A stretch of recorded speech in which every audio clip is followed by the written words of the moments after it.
So this is where it all started. This is the first tourney of the SCA. We're here at Diana Listmaker's backyard. Now they weren't fighting to make each other king, they're fighting to make their ladies the Queen of Love and Beauty, so king was really kind of a retroactive title for some of these here. Since we were playing a little bit more loose and fancy-free back then, we were a little bit more less historical. Not pictured here is a hobbit who attended the very first tourney, and Queen Lucy of Narnia, who had come as part of a diplomatic overture. Now they had this event and they kept going and they kept going and they kept going. They were having so much fun. They got to the second year and decided we really need to make rules for this game that we're playing. So they established the Order of Laurels, because everything back then had to be made from scratch. We didn't have any merchants or vendors or historical reenactment groups that we could order these things from. So everything from scratch, all our things. Now a lot of people ask me about these two. This is a philosopher with his lantern during the daylight looking for the one honest man, so we have the science of the mind in all our classics. And no piece of medieval art is ever complete without the obligatory naked lady, so here's my art for art's sake. We have dukes for the first time because the West Kingdom has 3 tourneys and somebody had managed to win twice. And this is the official order of the chivalry. Now in the first year there were 12 men who were knighted, and they're considered the first generation of chivalry, in the idea that only a knight can make a knight. All the knights and the masters of arms we have are descended from those original 12. However, few of the knights did not knight anybody. 2 of the knights actually had their generation die out in the second, and so all current knights and masters of arms are descended of only 4 lineages. So in year 3, we have Maragorn the Artificer and Adrian of Toledo, who were the first king and queen of the East. Now they did not fight tourney. What happened is that they were chosen to preside over the first tourney, and the winners of that tourney stepped up underneath them. So they only reigned for about 4 months. We have our first court baron that was made this year. Now we have the Mid that was created this year. Now the West told Michael of Moria that he was now Baron of Atenville. And after a couple months they decided, no, we got that wrong. It's now the Principality of Atenville. And so we have the first Principality Coronet tourney where Robert Roundpounder and Katrina Windmere were the first prince and princess. They go kingdom the very next year. Now, much like we had the first landed baron, we have the first landed baroness and the first landed baronial couple, the barony of the angels. In the East Kingdom, they had made a man a count in court for service. And then after they did that, they decided that maybe count wasn't really the right award for service, and so he's the only one that ever was made. At this time, my images start becoming apocryphal because I have to pull stories from all around the world and put them into one image. So the disclaimer here is that no wizard was ever threatened by a hordeman any time that I know of. In the barony of Northwood in the Kingdom of the Middle, they were having a very lovely medieval event when in rolled these guys all in black leather, except for one guy in a sheepskin vest. And they thought, oh, he must be the leader. And they all freaked out because these biker barbarians were ruining their medieval event. But no, it was just the horde. And this was Yang the Nauseating, who was also the author, Robert Aspirin. Now this guy represents decision policy number 6, which is the idea that the SCA does not promote, condone, enforce, or otherwise pick one religion or the other. There are a couple of reasons for this going on in the West, and the lion's share of the blame lies with a man named Isaac Bonewitz, who wrote the book Real Magic. And totally overlooking the argument of whether or not magic is real, he was a wizard, and his wizard cohorts would do service to the crown by performing blessings for the tourney field, blessings for the weapons, blessings for the crowns, performing weather magic to make sure that the tourney had clear skies. But they really wanted recognition for their efforts, and they started flexing their muscles, and people started becoming concerned that they were using their wizardly powers to lay hexes and evil eyes on people, and even going so far as to decide the winner of the tourney with their nefarious wizardly powers. The king told them, you really need to knock this off, and the wizards say, we want the recognition, or we're going to take our wizardly magic and go home. And the king said, peace out. So the wizards took their magic and left the SCA and were never seen of again. Year 7, we have the Order of the Pelican was founded, and at this time it was a Board of Directors award. It was given to people who had done hours of service on the administration side. Before faxes and emails and things like that made things easier, it was all typed, stamped, mimeographed, envelopes had to be licked and all sent out. This is also Penzik, the very first Penzik. The legend goes that Caradoc was king of the middle, declared war, stepped down, became king of the East, and accepted. Another story I heard was that he had been king of the middle and stepped down and informed the new king of the middle that he was moving to parts east for things mundane. And the king of the middle said, very well, but bring me back information on how to defeat that dastardly army. And Caradoc goes, yes, my liege. So he goes to the east, finds the information, and sends it back to the middle. Meanwhile, he also became king of the East and then promptly was defeated by the information he had just given to his previous liege lord. Same outcome, a little less epic. Duchesses are mated this year. We have Count and Countesses are made this year, and Geraldine of Toad Hall is the first court baroness. Antir is made a principality, and then Caid is made a principality. And here the princess is holding the yellow book, the belt. By this time, the board of directors decided that they should really be on the admin side of things, and awards should really be on the in-character side of things, and there should be a clear division and no overlap between out-of-game and in-game. The city of Efferwick is founded this year, which would become the barony of Efferwick, which will eventually become the kingdom of Eldermere. We have viscounts and viscountesses this year for the first time in Antir, and Michael the Black founds the first royal university, the University of Ithra, also in Antir.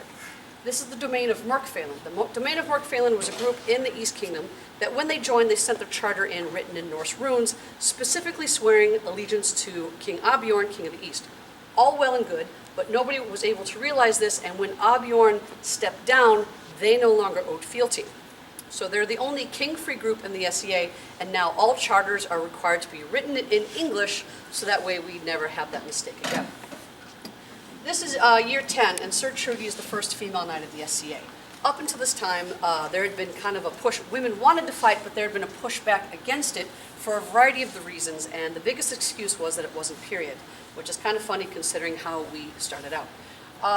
So Joseph of Locksley was the sovereign herald at the time, and he told Trudy that, look, prove that they happened, they actually fought in period, and the argument will end. And so Trudy said, I will, and okay, she did, and Joseph of Locksley said, game over, that's it, they won the argument. And women were authorized to fight, and she became the first female knight as the SCA. As a minor historical note, Cheshire was a Roman outpost famous for its cheeses, and they have found Roman-era cheese molds with grinning cat faces on them. So, totally period. This is Michael of Borshaven, dark time in the Middle Kingdom history. He was a gentle who had been in SCA for only about 6 months and won crown, and it ended poorly. To nutshell that, ended poorly to the tune of having the mundane authorities be involved to recover relics that he had walked off with. Since then, that has shaped a lot of way Mid-Realm does things to make sure that people who are unable to handle the duties of the office ever actually get that far. This is late year 11, and now this decade is a decade of massive growth. We got a lot of population boom. The SCA really takes off. 3 principalities are founded. We have the Principality of Meridies, the Sun, and Atlantia are founded this year, and Meridies goes kingdom the very next year. This is Caid, and at the time there really wasn't an age limit on royals. There wasn't an age limit in fighting. Anybody who had armor could fight if they want to. So Balin of Tor fights, and he wins the coronet for the 10-year-old Larissa. Now everybody freaks out because all of a sudden now we have a great kingdom officer who legally cannot sign for anything. And it's decided then that maybe it would be a good idea if there's an age requirement for certain aspects of the SCA. The Principality of the Outlands is founded, and the Principality of Ancior is founded, and this is Duke Dagan of the Middle Kingdom. At this time, the year previous, Pennsic had gone so poorly that they decided they really needed another site. So a bunch of people went to Duke Dagan and said, hey Dagan, we need a new site for Pennsic, can you help us out? He goes, I know just the place. So he and a couple friends go over to Cooper's Lake and talk to Mr. Cooper and say, hey Cooper, we have this idea for an event, we want to run it at your place, only a couple hundred people, what do you think? And Mr. Cooper's like, yeah, sure, what could it hurt? 12,000 people later, we're still there. The very first royal augmentation of arms is given to Michael the Black for founding the first Royal Kingdom University. This is the Shire of Shinamwood. It was founded in Antir, and at the time of its founding, it was completely populated by women. And the king, being a bachelor at the time, declared the royal hunting preserve. And no man could hunt in the royal hunting preserve without the permission of the king. Now, at this very event, I had the pleasure of talking to the gentle who actually owned the first hunting license of the Shire of Shinamwood, and I met his very lovely wife, and so the story ended very happily. Year 13, Caid becomes a kingdom. We have the white scarf starts in Ancior, and this is Janelides Starfollower. Janelides was a princess of Antir, very popular, so beloved that when she stepped down from the throne, the populace petitioned the board of directors to have her be made permanent royalty. So for the rest of her life, she was Dowager Princess Janelides Starfollower, the only permanent royalty we've ever had in the history of the USA, or the SCA.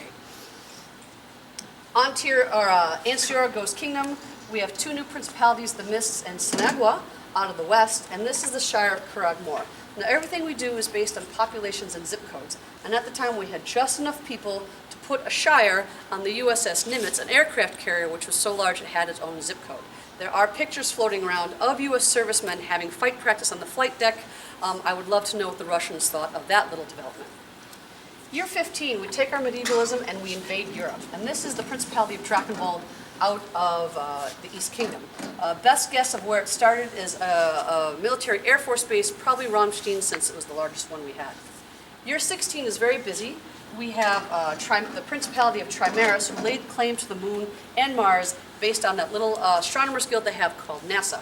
I have also been told at this event that an engineer in Trimaris had slapped the Triskelion Trimaris sticker on the Mars rover, which is currently on Mars. So until we get somebody up there to challenge the claim, they've planted their flag, they own it.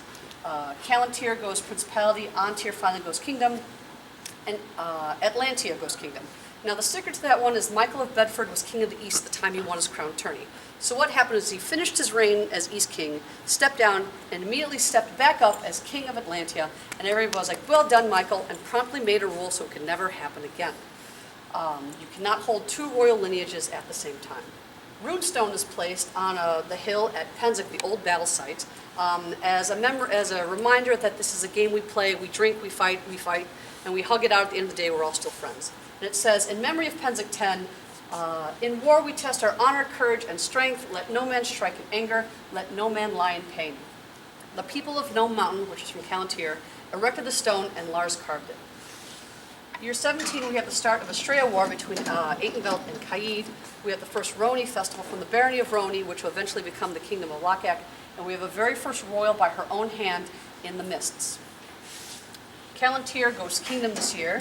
The very next year, we have Owertha goes Principality. When Antir left the west, they pretty much took everything north straight to the circle. And Owertha didn't want to be part of Antir. They really felt strongly about being part of the west. So instead of breaking away from their parent kingdom and becoming their own kingdom like every other rebellious kingdom over here, they broke with Antir and went back to the west. Trimaris becomes a kingdom, and their coronation is delayed by a hurricane, which is a theme that we will be revisiting later in the tapestry. Also, unfortunately, what we'll be revisiting in the tapestry is that this is the year that the Queen of Aitenveld died in a car accident on the way home from an event. The Diamond War starts in the barony of the Great Bear, and this is not the first SCA tapestry. Many have been attempted, few have been finished. One of the ones is in the barony of Sigurd and the Daffodil Wars every year. They unroll their historical baronial tapestry and add to it another panel depicting everything that happened in the previous year. It is the only living tapestry, as they keep adding to it every year and recording their own history. I included the Halley's Comet this year since it was in the original Bayeux tapestry, and since we have that weird year break, it crosses over into the next year and we have the Kingdom of the Outlands. The year next is that we've gone global here. We have the first princess by her own hand in Drachenwald. We have Lily's War here, and they have a theme war every year. So it's basically things like Winter Queen versus the Summer Queens. We have North versus South. We have everyone versus the French. We have also, this year is Royals versus Loyals, which is basically the king versus the prince, and everybody picks sides on who they want to fight with. The White Scarf Treaty happens between the Outlands and Anstiora. Lochak goes Principality out of the west, and not pictured here because I didn't have my notes at the time that I made it, is that the far west is a Palatine barony, which means they hold a coronet tourney over who's going to be their baron and baroness. The first winner of that tourney is Sir Trudy, so somewhere past that mermaid is Sir Trudy being all baronial in the far west. Artemisia becomes a principality, and this is Vlad's Pleasure Palace. They're a party household in Penzig, very hospitable. They've been kind of a destination event for anyone who goes, and the two of them are holding knucklebread. In Drachenwald, they decide they need a new event and they need something to fight over, like good all SCA events, and they decide to fight over what side you butter your knucklebread. Do you butter it on the flat side or do you butter it on the holy side? So thus the knucklebread wars are born in Drachenwald. We have a red year where Ethelmark and Eldemir become principality. And in year 25, we have our first and so far only queen by her own hand. Now, pretty much everything along the side borders here are references to personal arms, locations within the territory, or an award. And so I love to talk about this one. This is the award, the Flaming Weasel. Pretty much all awards are given for epic. Epic fighting, epic song, epic service, something amazingly epic. Not all epic is good. When you get called in for your Flaming Weasel, you're doing your walk of shame. Whatever you did was epic and probably ridiculously funny, and now your infamy will live forever. Congratulations. This year, a member of Trimaris walks into the court of the Ancient King, throws down his gauntlet, and says, "Have at," and now we have Gulf Wars. Also this year, the College of Heralds decides it is no longer registering any elven names. It had been discouraged for a while, but this is pretty much the clear break between our fantastic origins and our more historical future, and now we have no more fantasy. This is the elven word for farewell. All the elves get on the boat and fade into the west. This year, Oertha gets to host the Purgatoire coronation, which is delayed by 3 days because they have a volcanic event. Lochak is a principality out of the west. The barony of Southern Guard, which is the entirety of New Zealand at the time, is a barony out of Caid, and they decide to have a battle over who gets ownership of the Great White Southern Lands, which is Antarctica. So for a brief period of time, Caid actually owned Antarctica because their barony of Southern Guard trounced the Principality of Lochak in what was known as the Penguin War. Drakenwald becomes a kingdom this year, and the Knucklebread Wars are joined by the Magna Carta Wars. The Magna Carta Wars was a separate event, and over time the two wars grew in together and became a 9-day event and become basically their Pennsic. It's called Double Wars, and it happens in Sweden every year. We have the first Canterbury Fair in the barony of Southern Guard, and at the Roni Festival we have the Intercollegiate War, which is where all the college groups get together and have a big tourney. Now, one college bought the seneschal of another in a fighter auction tourney, and the prize was a sword hilt. Well, she won, and then the argument happened over who gets to have the sword hilt, the fighter who won or the group that bought her, which is usually how they run auction tourneys in Lochak. The sword hilt was placed in a sword, declared the Sword of Truth, and now all the colleges fight every year for the Sword of Truth and the bragging rights and the trash talking that come with such a victory. Year 30, we have North Shields of Principality, Summits is a Principality, and we have Double Wars, or Quad Wars, which is the 3 baronies against the rest of the region of Avakal, and when they become a Principality next year, the 3 baronies against the Prince and all their men. We have 2 princesses by their own hand this year. We have the Princess of Oertha, who was the squire of the first Prince of Oertha, and the Princess of Eldemir. Now, as the story goes, the first Princess of Eldemir fought her lord in the final round. And as the story goes, that the lord looked her in the eye and said, "I will give you no quarter," and the lady looked at him and said, "I will ask for no quarter," and promptly kicked his ass. So, yay, ladies. A little bit of a downer year. We have Great Western War starts in Caid. Nordmark starts as a principality of Drakenwald. Artemisia and Ethelmark go kingdom, and the Principality of the Sun fades. Now at this time, as Atenveld is shedding principalities to become kingdom, we're left with the Principality of the Sun and the Kingdom of Atenveld, which pretty much comprise the same lands. So one of them has to fold, and so this is the only royal territory we've ever had that has folded for any reason. Also, this is the year that Prince Jafar dies. Jafar won crown in September and died by January, and there had been a talk about whether or not there was going to be a new crown tourney to decide a new king. But it was quickly squashed by the venerables of the kingdom that said that, no, Jafar fought to make his lady queen, and he won. So regardless of whatever happens, she wins the right to wear that crown. And so in May, Kenna was crowned queen regnant and continued the reign by herself. Eldemir goes kingdom, when Aben goes principality, and this year, according to The Onion, we invade Russia and up their standard of living. This was included basically because once your funny dressed hobby becomes front page news on a national satirical newspaper, you've pretty much made it. Everybody knows the joke. You're no longer weird. You're now mainstream. Dark part of this year, though, however, is King Osis died on his way home from border skirmish in a car accident, and Queen Caitlin of Eldemir has to continue the reign alone. We have a friendship treaty between Ainstior and Callantir, basically to support each other as eternal allies in the War of Gulf and Astrea. Also, when you want to reward somebody from out of kingdom, you have to ask their royals and get permission, and that can sometimes take a while or get bogged down or forgotten. So this is kind of a blanket statement saying you can reward our guys, we'll reward your guys, we're all friends here, there's no need for permission, and it makes the border, play across the border a little bit more easy. Up until now, this has been the Litany of Kings, and this is more of my common man's panel, and I'm going to butcher this name because it's Welsh and I can never pronounce it, but it's the canton of Instereth. It's 33 miles north of the Arctic Circle. It's about as far north as you can get in the SCA. And to balance that out, this is the College of St. Basil in Lochak, which at the time was as far south as you can go. This gentle right here represents the Order of the Knights Pensioner, which is an award in the Outlands, basically kind of a lifetime service award. It's the order to get into it, you have to have been authorized in fighting for 30 years without a break. So it's like, you are the backbone by which this dream is made. This is the foundation. You have made us strong enough to play. Thank you for coming out for 30 years and playing. Here's your Lifetime Achievement Award. Thank you very much. Lockett Ghost Kingdom. Now this year, Barony of Southern Guard, still all in New Zealand, needs to make a decision. They can get on a plane and fly 4 hours to Lockett, or they can get on a plane and fly 26 hours to Kaid. What are they going to do? And despite strong feelings for parent kingdoms and loyalty, they decide that it just makes more sense logistically to play with the kingdom closest to them. So they break with Kaid, swear fealty to Lockett, and become a barony of the Kingdom of Lockett. Tir Ri is made as a principality of Antir. We have Northshield, Ghost Kingdom this year.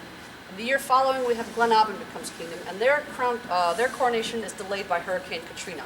This is not only a difficult birth for the kingdom, but I think also shows the character of the people in the kingdom and how they band together to help each other out to get through this crisis, and also shows the character of the SCA as a whole and how we can come together to help our people through an amazing crisis.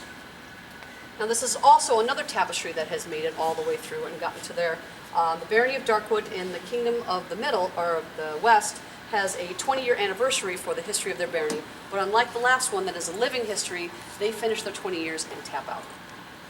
Year 42, Oertha gets another crown event and gets another volcanic event. Some members had come through here to let me know that the site token for this event were little vials of ash from the last event.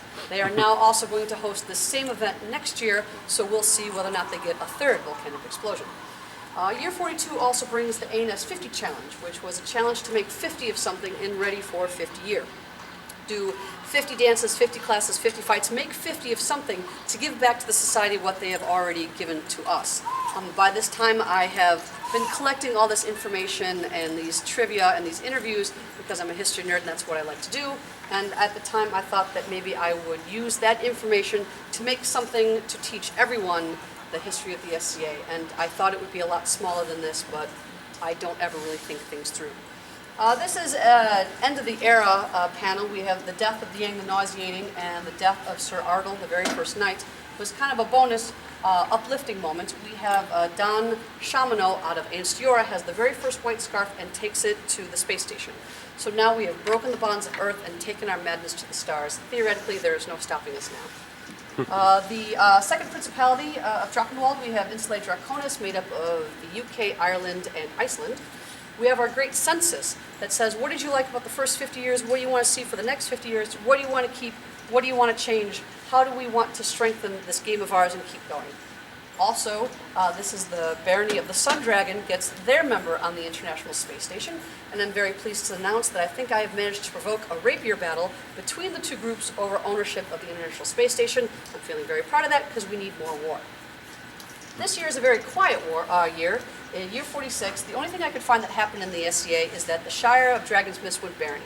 So it's very quiet. We've been doing a lot of stuff already. We're taking a rest, taking a nap, getting ready for the big finish. We have our first same-sex barons out of Glindenholt for Kingdom of Kaid. We have our first princess by her own hand out of Sinagua. And oh my God, you can't change traditions. We've always done it that way. We have the East and the Mid fight together on the same side at Penzabor against the rest of the known world. And oh my God, we survived. It was a great time. We have same-sex baronesses, mother-daughter team out of Andlecrag. And this is the year that I finished the tapestry. Thank sweet God. In order to make this panel legit, I had to have this panel done in advance of May 1st, AS50. So we have the thrones empty, waiting for the first royals of Avakal, and we have three members of the three potential orders of the Masters of Defense, and this is the first 50 years of the SCA.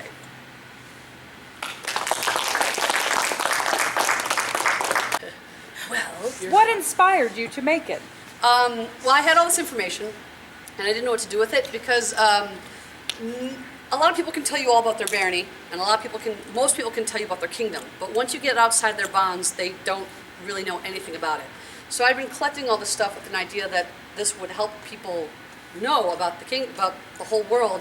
But I had no place. There was no one place, no repository for it. There was no wiki, SCA wiki. There was no website. I didn't know anything about programming.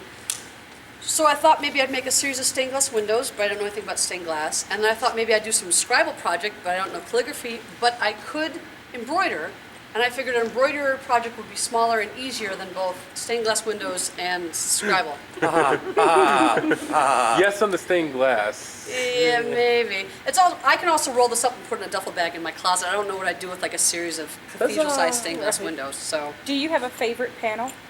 I have a couple different panels for different reasons. I really like the end of an era one with Yang the Nauseating because I really like the flames. I really like the big heraldry ones, like the treaty and Antir, because I love heraldry.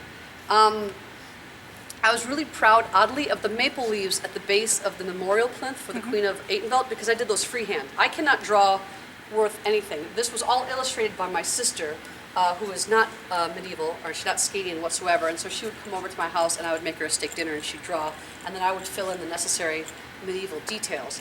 But I desperately needed something for that step and was able to do that freehand, and it looks perfect, and I'm like, yeah! Fantastic. So, a couple different ones I liked. Did at any point in time you have any help besides your sister?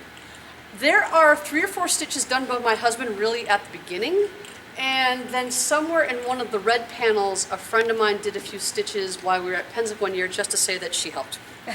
By a few, just like a couple loops Yeah, and just they like were 3 done. or 4. Yeah, it was just 3 or 4. Do you go back and look at your year 1 and realize how much better your embroidery's gotten by year 50? A little bit. The first one, the outline stitches are really small because I was nervous, so I made them small and tight. And now they're much bigger, but they're even. Like there's no variation in them. It's almost like my body just knows, it's muscle memory. I know exactly where to put the needle at this point, and my coverage is better. So. Do you know how much floss this contains? I stopped counting somewhere maybe about 2/3 the way through, and at that point I'd been at 200 skeins of DMC cotton number 5. And the only reason why I stopped counting is that my son destroyed the piece of paper that I had been counting on, and I had and at that point I was like at 200. I'm like, so maybe It's a lot. Yeah, maybe close to 400 skeins maybe of DMC number 5. So where have you taken this already other than here at 50, and where do you plan to take it? Finished, it's been to Lochac, Festival at Lochac, and Barony of Southern Guard. I've also taken it to Border Skirmish, and then here. I am tentatively on the docket for Great Western War, and where else? And then there's an event I currently have 2 baronesses fighting over which barony I'm going to take it to Artemisia. So we'll settle that later. And I hope to take it to Pennsic next year. I'm all tapped out from vacation this year. Maybe if everything lines up next year, I'll take it to Pennsic. It's just a matter of finding a place where I can hang it up all week, so that way people can see it. Because if it's not up all week, only like a few people will see it. And anybody that's at the battlefield all day will never get to see it because A&S is over by the time they come home. Who are the individuals that best help you fill in all this historical data? Who have you contacted that's helped? Actually, Vresta Lighthaven, who was the first princess by her own hand, Nowortha, and then Mistress Catherine, who was from the Barony of Southern Guard. She pretty much gave me, for everything south of the equator, she gave me everything I needed to know, or put me in contact with somebody I needed to know. And then Master Kevron, I think, who is in charge of the Western Kingdom History Project. He was able to clarify all those old dates because it's all remembering and nobody's really sure exactly what it is. So he helped me clarify when things actually happened. Those were the ones. So. Beautifully done. Well, it's certainly an inspiration to everyone. I know it was a hot ticket item for coming to the History Hall. Oh, thank you. I'm glad they liked it. So. Do you think you'll do a 60-year?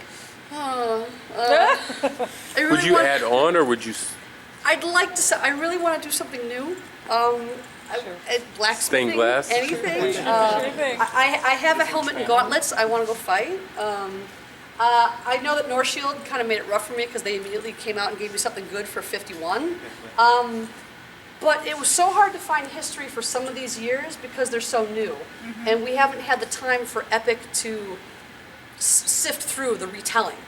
And so it's almost like it's too new to be history. Mm-hmm. So I almost feel like I have to wait just to see what makes the cut. And then maybe it's like every 10 years drag it out and do some more. But I'll be 92 when 100 year happens. I don't know if I want to keep doing this at 92. I don't know if I'll be able to do that. 75 years. How comfortable would you be training somebody or having somebody carry on the tradition for you and making sure this is a living tapestry? It would be okay if there was like some sort of embroidery guild that would be willing to take up so that way it's not just one person that disappears into their closet, but like a guild of people that would do it. I would be more than willing to be like, okay, ladies, line up. I will totally teach you everything you need to know, and go ahead. Pew! Fantastic. So, and if the board of directors, if we ever had a museum and not a warehouse, I would totally hang this in our SCA museum, but maybe we'll wait on that one. So, Well, you'll be a part of the living museum that we're about to present, so. yes. Yeah. Yes. Thank you. That was Thank you very wonderful. much, Jadwiga. I appreciate it. Thank you. Thank you. Thank you very much. Wonderful.